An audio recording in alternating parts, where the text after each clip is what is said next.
అందరికీ నమస్తే అండి. ఈ చల్లని సాయంకాల వేళ మధ్యాహ్నం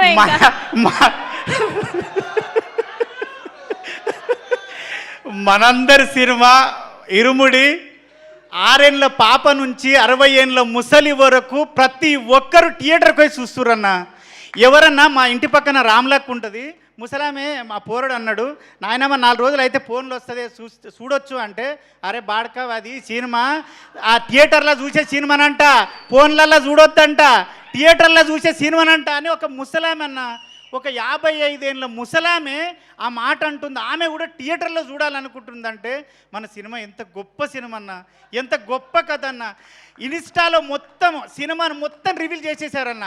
అయినా సరే ఏ ఒక్కరు కూడా ఎంత రివీల్ అయినా సరే ప్రతి ఒక్కరు సినిమాని థియేటర్లోనే చూడాలి, సినిమాని థియేటర్లోనే చూడాలి అన్న. నిజంగా చెప్తున్నా, అప్పుడెప్పుడో ఒసే రామలమ్మ సినిమాలో ఒసే రామలమ్మ సినిమాకి మా ఊర్లో లైన్లు కట్టి ఆడ మొగ అమ్మ నాయనమ్మ పిల్లలు అందరు పోయేది. మొన్న చూసినన్న, ఏ సినిమా అయినా షాద్నగర్లో ఒకటే థియేటర్లు వేస్తారు. 3 థియేటర్లో 4 రోజులు హౌస్ఫుల్ ఉంది, ఇప్పటికీ టికెట్లు లేవు. అందరు నాకు కాల్ చేస్తున్నారు, అరే నువ్వు చేయొచ్చు కదా, నువ్వు అరే నాయన అవి అట్లుండే అయ్యా అందులో బుక్ చేసుకోవాలని చెప్పుకుంటున్నా. అంత గొప్ప సినిమా. ఇంకోటి సార్, నీకు నేను నా భార్య నా పిల్లలు నేను సచ్చే వరకు శివనిర్వాణ సార్ను మర్చిపోతే నేను మనిషినే కాదు. ఎందుకంటే నేను ఒక 18 ఏళ్ళ అయింది ఇండస్ట్రీకి వచ్చి, ఒక 12 ఏళ్ళ నుంచి ఒక లేడీ గెటప్లో బతుకుతున్నా. కొమరక్క అనే గెటప్లో, కొమరక్క అనేది లెజెండు, ఆమె తోపు, ఆమె నేను కాదు సార్, ఒక గెటప్ మాత్రమే. నన్ను చాలామంది చాలా విధాలుగా కొన్ని అవమానపరిచి, వీడు లేడీ గెటప్పే చేస్తాడు, వీడు లేడీ గెటప్పే చేస్తాడు. నా ఫ్రెండ్స్ నా డైరెక్టర్లు నా రూమ్లో ఉన్నోళ్ళు 15 మంది డైరెక్టర్లు అయ్యారు సార్. వాళ్ళు ఒక్కరు కూడా నా గురించి ఆలోచించలేదు సార్. నేను ఎంత చేస్తున్నా వాళ్ళకి తెలుసు. కానీ మీరు నా అన్న కాదు, నా తమ్ముడు కాదు, మీరు నాకు పరిచయం లేదు, ఎందుకు ఇచ్చారు సార్? నాకు 3 రోజుల నుంచి ఒక్కటే ఫోన్ మోగుతుంది. నా పిల్లం ఎప్పుడూ నాతో సంతోషంగా లేదు. 3 రోజుల నుంచి దాని సంతోషం చూస్తుంటే, బావా నువ్వు ఏదైనా చేయగలవు, వీడు కొమరంగాడు అంటున్నారు బావా. నాగులుగాడు అయిపోయాను సార్, నేను నాగులు అయిపోయాను సార్. అది మీ పుణ్యమే సార్. నిజంగా నా భార్య చెప్పమన్నా సార్, మీ పాదాలకు వందనం చేస్తున్నా సార్. ఎందుకంటే నన్ను వీడు ఏదైనా చేయగలడు అని నాకు ఉంది సార్. నాకు ఎవ్వరు ఇవ్వలేదు సార్ 18 ఏళ్ళల్లో. వీళ్ళు పరిచయమే లేదు సార్. రవి సార్ ఎవ్వరూ పరిచయం లేదు. నన్ను చూసి నా టాలెంట్ని చూసిండో ఏం చూసిండో దేవుడిలాగా నాకు అవకాశం ఇచ్చినావు. అదైతే ఒకటి సార్. ఇంకొకటి, నేను ఫైట్లు ఎప్పుడు చేయలేదు సార్. దసరాలో కూడా సాయి సార్తో చేశాను, ఫైట్ చేయలేదు. ఫస్ట్ డే నాది ప్రామిస్ సార్, నాది గే క్యారెక్టర్ అనుకున్నాను సార్.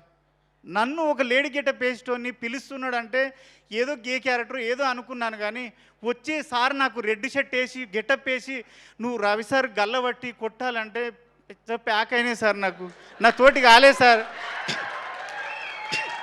నిజం సార్, నా తోటి కాలే. అప్పుడు ఆడొక బూత్ మాట ఉంటుంది, సార్ అన్నాడు, అనరా అన్నాడు. అమ్మ నీ కాలుమొక్త సార్, నేను అనలేను సార్ అన్న. అంటే ఏం కాదు అనరా అన్నాడు. మీరు వచ్చేటప్పటికే నేను చెమటలతో తడిచిపోయినా సార్. మీరు అనుకున్నారు ఆ స్ప్రే కొట్టారేమో అనుకున్నారు సార్.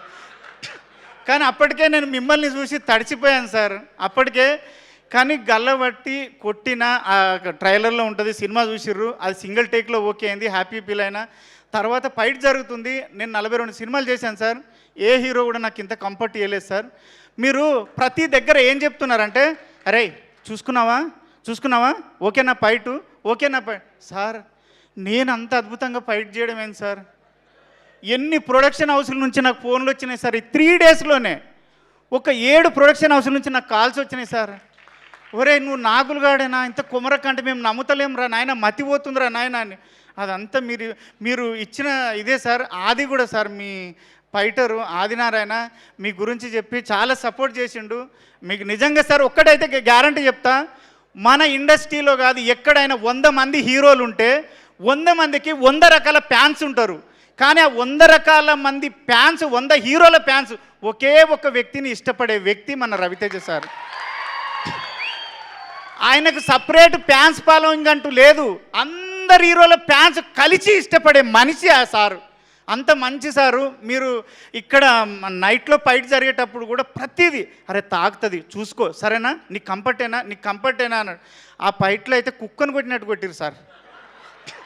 ఆ ఎర్ర రెడ్ షర్ట్ వేసుకున్నాడు శివసారికి చెప్పిన దెబ్బ తాకిందంటే ఎక్కడ వద్దంటాడు అని భయంతో వద్దు, నా లైఫ్లో ఫస్ట్ టైం వచ్చింది నిరూపించుకోవాలని సార్ తాకిందారా కొమరం అంటే లేదు సార్ లేదు సార్ లేదు సార్, ఎక్కడో అక్కడ వాసిపోతున్నాయి రైట్. ప్రతిరోజు ఆ 4 రోజులు డోలో వేసుకొని పండుకున్నా సార్. మందు అలవాటు లేదు, మందు ఉంటేసి కానీ డోలో వేసుకొని పండుకున్నా కంపల్సరీ. కానీ మీ మంచితనం ఏంటంటే దెబ్బ తాకిన ప్రతిసారి వచ్చి అరే సారీ రా తాకిందా అంటే ఏందాకలేదు సార్ ఏందాక భయము. కానీ నా జీవితంలో మర్చిపోలేని క్యారెక్టరు, నేను బతుకున్నంతకాలం దీనివల్ల నేను బతుకుతా అని భరోసా ఇచ్చిన క్యారెక్టరు మీకు సాయన్న ఎక్కడున్నా గంటలు మీటింగ్ పెట్టి ఒక దగ్గర కూర్చొని మాట్లాడి మంచి చెడులు చెప్పే పెద్ద మనిషి అన్న. Thank you. వల్లి గారికి, మన కోడైరెక్టర్ సురేష్ అన్నకి, ప్రతి ఒక్కరికి 24 క్రాప్లో పనిచేసిన ప్రతి ఒక్కరికి, రియల్ సతీష్ మాస్టర్కి, డిఓపి సార్కి, ప్రతి ఒక్కరికి థ్యాంక్ యూ. ఆ టీచర్ అమ్మ నీ గురించి మా వదిన మా భార్య అందరు ఏమన్నారంటే తప్పుగా అనుకో సార్, ఉన్నట్టు చెప్తున్నా, అది ఆ టీచర్ అమ్మ మీద రాక్షసి ఉన్నట్టున్నది దాన్ని చంపుండ్రు అన్నారు. అంటే నీ మీద అంత కోపం వచ్చింది జనాలకి అంటే మీ ఎంత సక్సెస్ చేశాం సార్, అసలు ఎంత సక్సెస్ చేశాం. సాయన్న ఒక్కటే డైలాగ్ అయిపోయింది. మీరు లాస్ట్లో మీరు రవితేజ్ సార్ తోటి ఒక్కసారి మా భార్యను పాపకి చెప్పొస్తా అంటే సార్ అయిపోయింది ఇంక లేదు. మీ అందరికీ థ్యాంక్ యూ. ప్రొడ్యూసర్లకి అందరికీ, అనంత శ్రీరామ్ గారికి thank you so much sir. మీ అందరికీ పాదాభివందనం చేస్తాను.